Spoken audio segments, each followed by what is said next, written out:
What's going on, everybody? Let me see if I'm live. No, I am live. Okay, great. So, what's going on, everybody? And welcome to Havdalah Thoughts. And I have a weird light on me because my brand new baby, I'm very excited about, addition to the Stillwell line or the Ben David line, also from a Jewish perspective. His name is Josiah. My wife named him. Now, the rest of the names were really bad that she gave him, so I'm just not going to say them. No, I'm just kidding. The rest of the names are Josiah, Marvin, Ray, Stillwell, which I've already made a little bit of an analogy to Marvin Gaye. Everybody plays the fools. Okay, I'll stop. So, anyways, I don't even know if you're hearing this. Let me check my audio real quick, make sure it's going through. Always got to do this because of a professional setup. Okay, I'll explain the monkey and the star later, so give me a second. Because somebody's going to watch this and be like, what is the monkey and that? Okay, they're playing. That is to the distant. That was a good just video. don't even know. No. I don't want to hear Nancy Pelosi talk. Ever. Under any circumstances. As a matter of fact, she can wear a mask and have subtitles for the rest of her life. I'm only teasing. Alright, let me see if, oh, I am. Okay, great. Okay, so, just a first little explanation to the weird monkey thing. So, this is a new addition to Havdalah Thoughts, which adds in this little weird interactive video game. And, I don't know, it's just something that I thought might entertain people. I'm trying to improve my videos. Obviously, I'm compensating for a lack of quality content here, so work with me. I've got to try and find some way to entertain people because what I'm talking about is so incredibly boring. That's where it is. I can even add a few little buddies in here. Bloop, bloop. And they will do things. I can start mini games. Okay, enough of that. So, back to what I'm saying. If you're not incredibly distracted by all the stuff that's going on the screen right now, and if I didn't just lag into infinity, which I truly don't know because oh nope, here I am back again. Okay, so anyways, getting back to what I was originally talking about, we're going to discuss in this episode the rationality and the origins behind both religious views, which really in reality are only one religious view.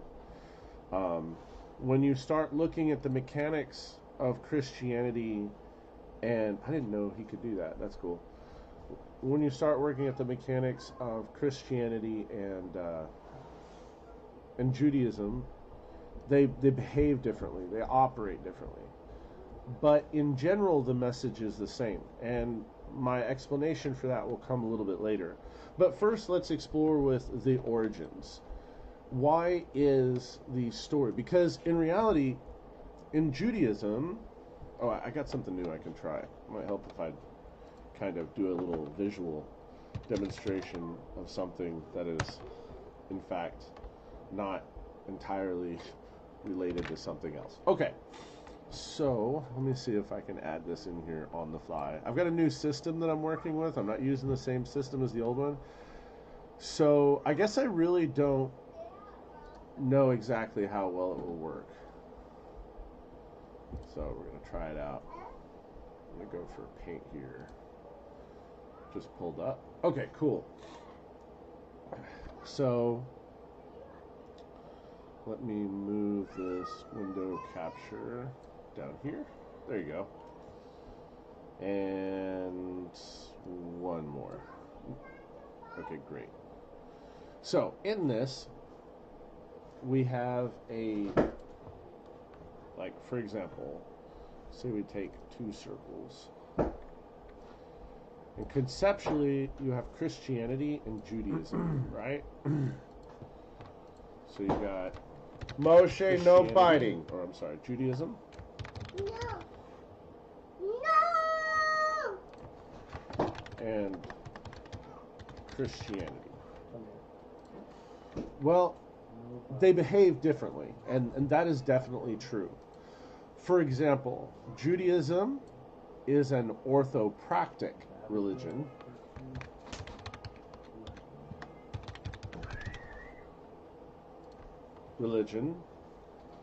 And Christianity, I think, is actually an orthodox religion.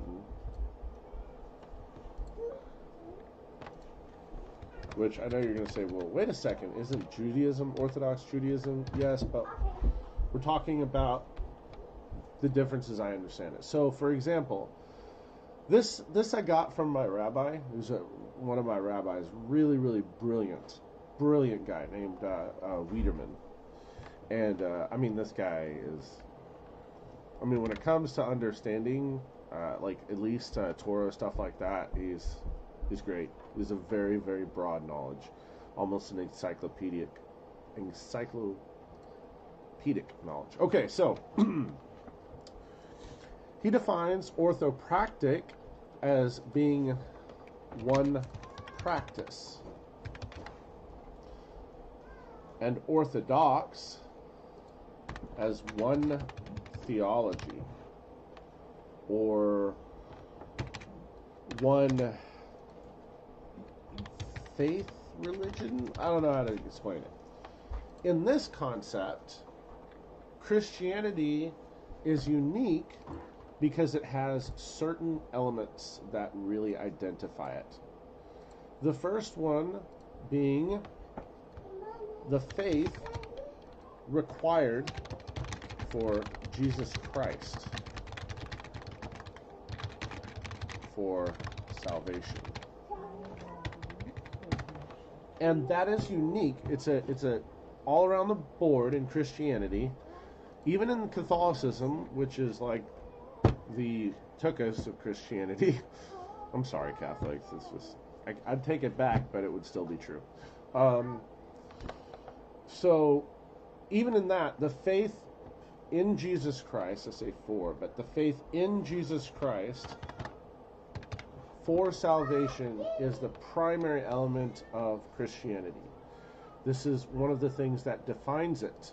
This is one of the things that at least you have to have this, right?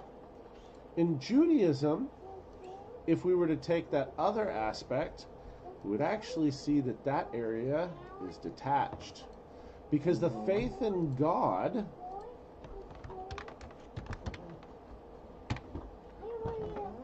is not God, faith. Perspective is not universal in all walks of Jewry. No, it's Judaism.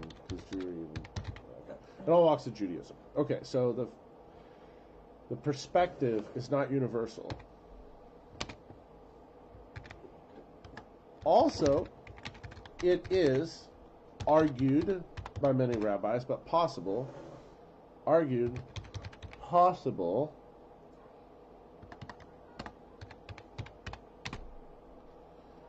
Is he okay?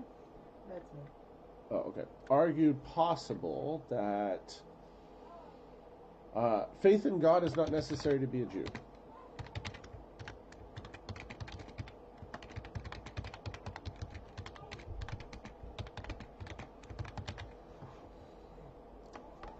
This actually falls under the category of Kabbalah.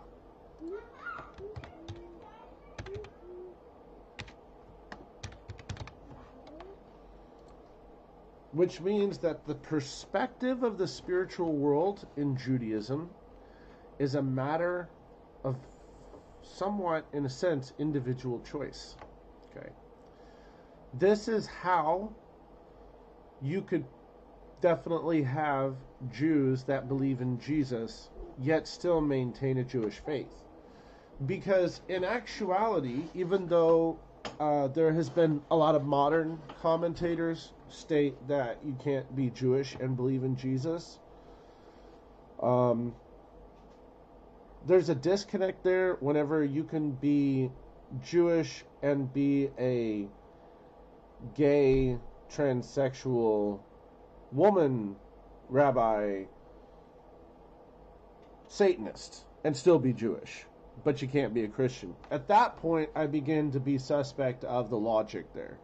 And there is actually an answer to that. And the answer to that is it's not in Judaism. That was the idea, or the negativity that Judaism had towards Christianity was a matter of cultural influence, not a scriptural influence. There was no scriptural denial of the possibilities of Christianity. Obviously, if there was, then Christianity would have a lot less of a leg to stand on when it came to its own faith. I'm not saying it wouldn't theoretically still flourish, but if the Bible that the originating culture comes from clearly prevents the possibility of that faith ever existing in its form, then one can only assume that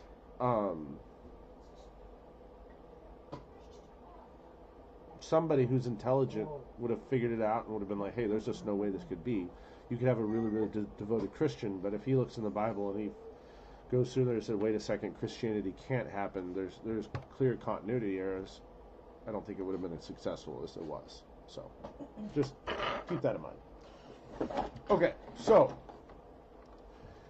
the reason why Christianity also would be allowed is because when it comes to your perception of God, that is in a category of like Kabbalah.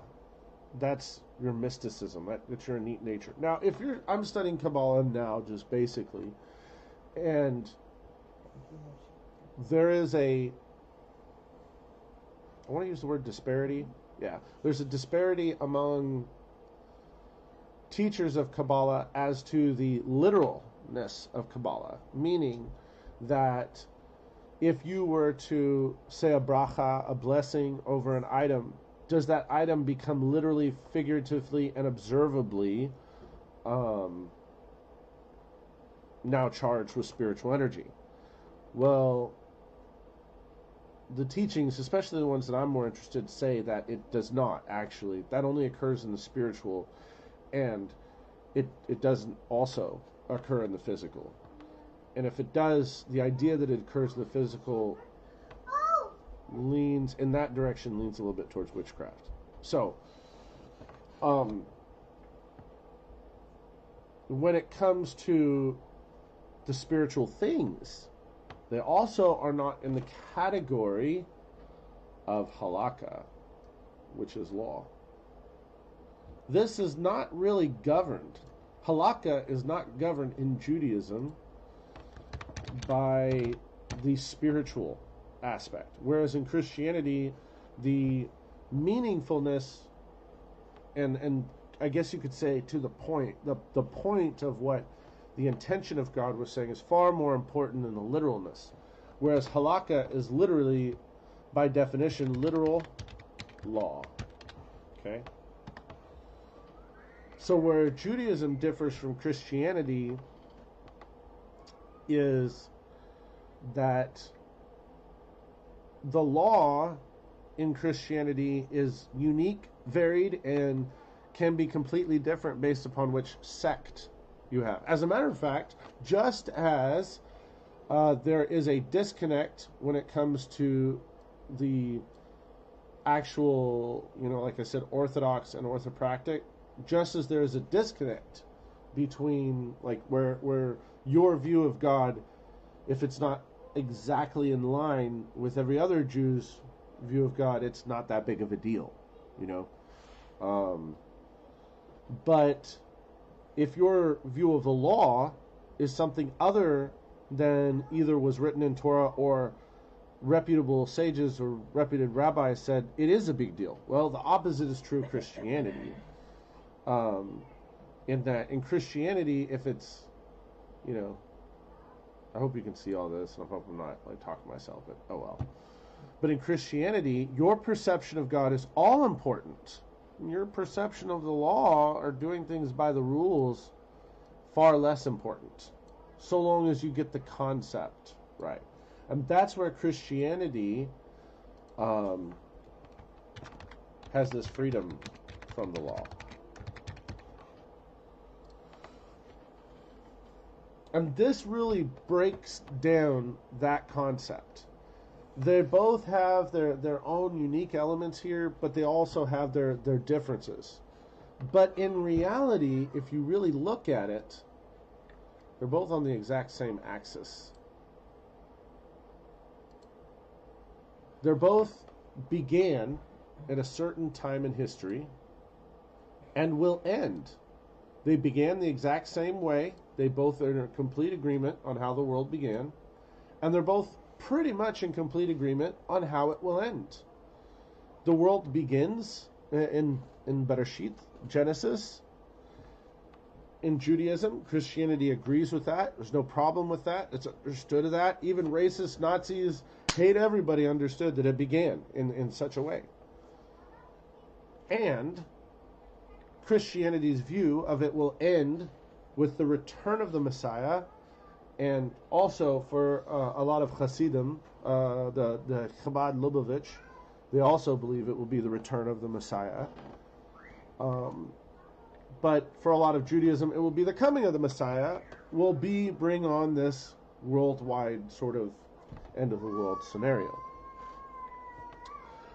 I heard a great teaching today by Daniel Kipton at Hebraic Family Fellowship. I wasn't actually there, but I watched a video of it, which I'll be sharing with you after this one, which specifically talks about people who freak out over the idea that Christ is coming, and so therefore Christ is coming, everybody get ready, and then it turns into a cry wolf situation. Well, yes, he is coming, and yes, we should get ready. But if we base our faith on, okay, he's coming tomorrow, and opposed to, okay, God, I'm going to do whatever you need me to do for how long you ever need me to do it, you have a difference in perspective. So, we have these similarities in Judaism here. We have in Christianity. Also, the moral aspects in Christianity and Judaism are also intact.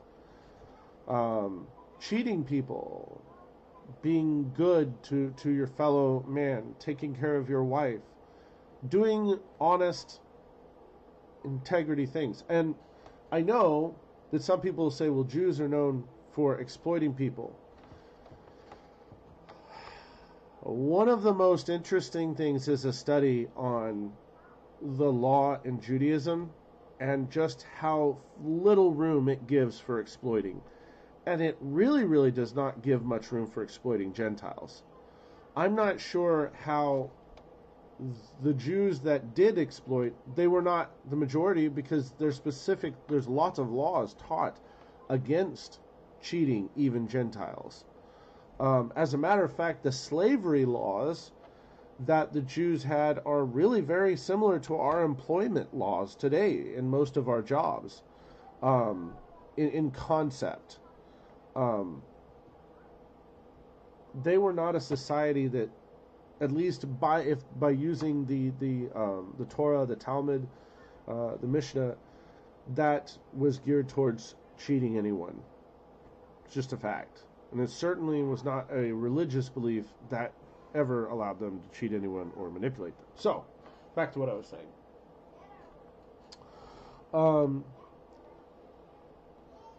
They hold the same basic moral ideals. They're going towards the same path. Their ideas end in roughly the same way. Actually, while Judaism may have evolved today, really with the Reform Judaism and the conservative influence, while it may evolve today to have a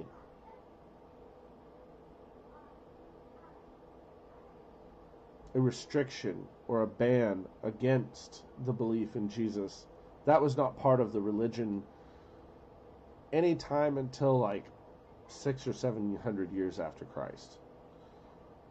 The teachings of Jesus were not anti to the teachings of Judaism. Certainly not anti to the level that would exclude them. some of them might be like off the derech of Judaism, specifically Pharisaical Judaism, but they would have still considered them Jews.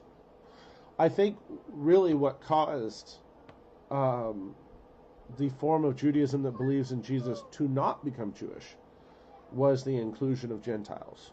Until then, they wouldn't may have still persecuted and killed them, but they would have considered them as Jews when they did it. They persecuted and killed many others. They persecuted and killed their prophets. One second. Come here, Sarah. I'm sorry, come here. Let me see. He did. I'm so sorry, baby. He did a fight. Hi, Daddy. Moshe, come here. You like my thing? Look. Alright, so Moshe's not coming. Don't let Moshe bite Sarah again. And if he does, send him in to me if you would. Oh, here he comes. Moshe. Did you come here? Come here. Did you bite Sarah? Don't bite people. That's a naughty. You're going to sit with me for the rest of it. Okay. Sorry about that, folks. We have a little biter here. He likes to bite. You want to say hi to the camera? See, you're on camera. You're live. And there's absolutely nobody watching right now. So don't worry. Okay, so getting back to what I was talking about. There is a commonality here between Christianity and Judaism. The problems between them are based not really on the individual of Jesus, but ancestral hatred, killing, violence. Two people against each other, enemies of each other, that turned it into that way. Go play. No biting. I don't have a car for you. Oh, here's your car. Here you go. Go play. No biting. Okay, so where am I going with that? Well, I want to address, and I'm done with this aspect when I do, but I want to address the current issue as it stands between. I've done this not millions, but I've done this a ton on this channel, but I want to address what really causes the separation. And what really causes the separation is the basic teaching, and I'm just going to delete all this. The basic teaching, I hope there's nobody actually watching that. They're probably like, no, I have no idea what you were writing. It doesn't make any sense. Okay. So, the basic concept starts from this. God gave us the law.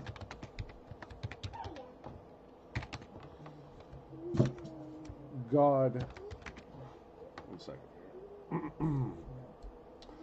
God knew we would be unable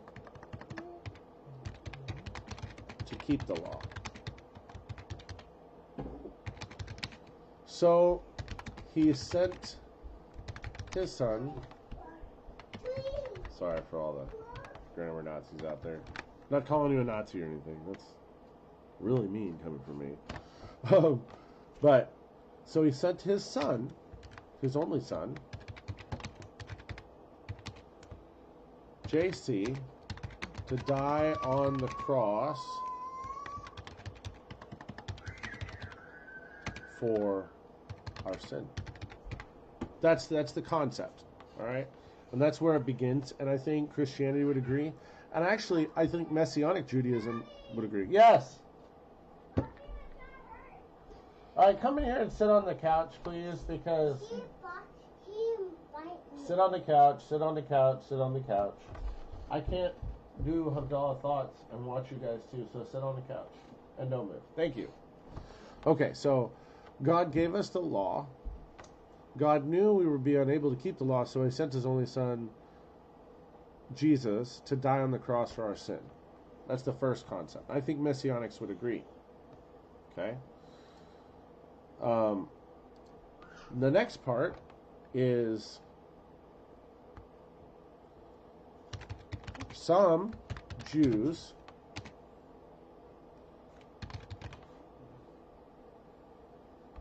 one second, let me extend this again. Some Jews told Gentiles that if they did not follow the law, they would not be saved. Okay.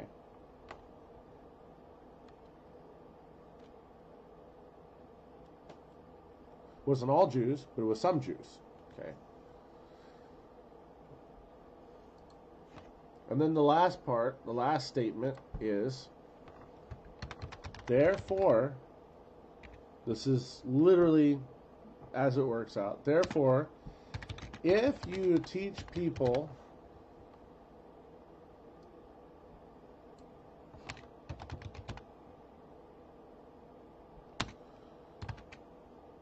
to follow the law, or you follow the law,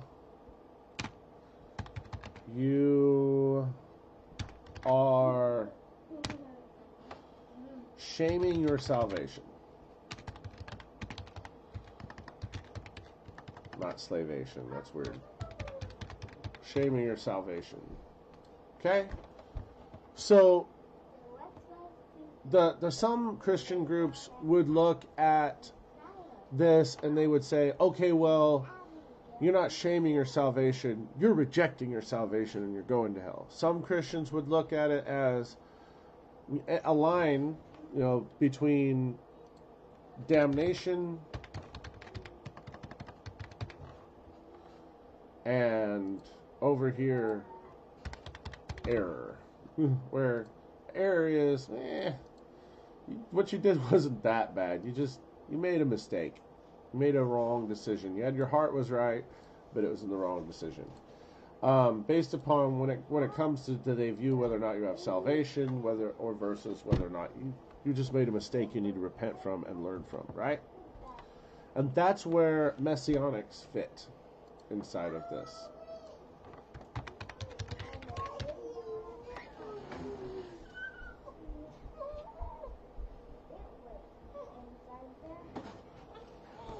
Okay, that's where messianic. Hey, hush. Moshe, get down. Moshe, get down. Moshe, get down. He's trying to hug her. Get down. Thank you. Okay, so that's where they fall into. You're a suffering Moshe. Abigail, whisper. I'm not. Therefore, if you teach people to follow the law. Okay, so that's where they fit in there. This statement here is the concerning one to me. If you teach people to follow the law, or you follow the law, you're shaming your salvation.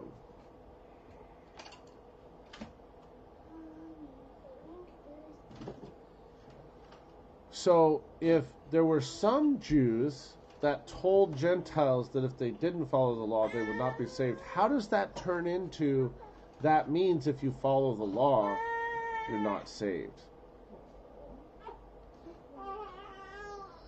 Well, if that were the argument, that's a very, very strange argument to have, because the primary vehicle of salvation is trusting in Jesus for salvation. The primary disqualifier for salvation is the opposite, not trusting in Jesus. If observing Judaism has nothing to do with trusting in Jesus or not trusting in Jesus, then why is it a requirement or a disqualifier for salvation? So when he says no, but they're in a grave error. Okay. So, if drinking a Coke and eating Cheetos was all there was to salvation, and that's what everybody knew was necessary for salvation, one day a prophet comes along and says, you no longer need to eat Cheetos in order to be saved. Great. So people stop eating Cheetos. But there's one guy that says, hey, look, I know I don't have to eat these Cheetos, but I like eating these Cheetos. I enjoy it. It tastes good. They fulfill me. Are you saying I can't eat these Cheetos? Because if you're saying I can't eat these Cheetos, that means you need to rewrite your salvation. And if that message that's being taught is true, and I'm not trying to be a jerk here, I'm just trying to make the logic in this statement true, or make this logic in the statement not true, but fit within a normal path. If it is, well, okay, then the salvation message really should read like this. Salvation, here we go, sorry, not in yellow. Salvation is by faith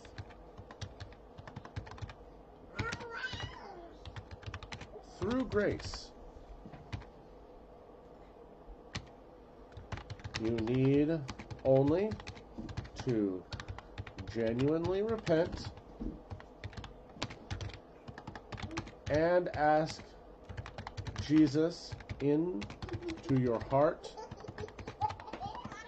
Stop it, Moshe. to save you from damnation. All right, girls, go to your room. Thank you. Moshe stuck his hand up Moshe. Hello, you're a lot bigger than he is. Don't let him do that. Good advice for the future.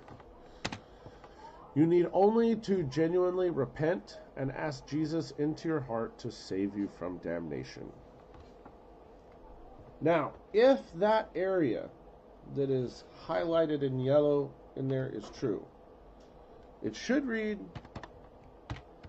and not be a Jew.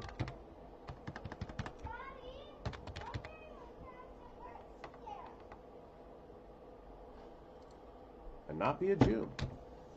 Salvation is by faith through grace, because that's literally that's a requirement. Because if you're a Jew and you continue to be a Jew and you continue to do these kinds of things, then you can't have salvation. So maybe it's an error. Okay. So if you go over here and I just want you to understand, I'm not trying to be mean, but if you are a Baptist today and you have this viewpoint, and this viewpoint is in the red zone, you are literally adding to the doctrine of salvation. Like, quite literally.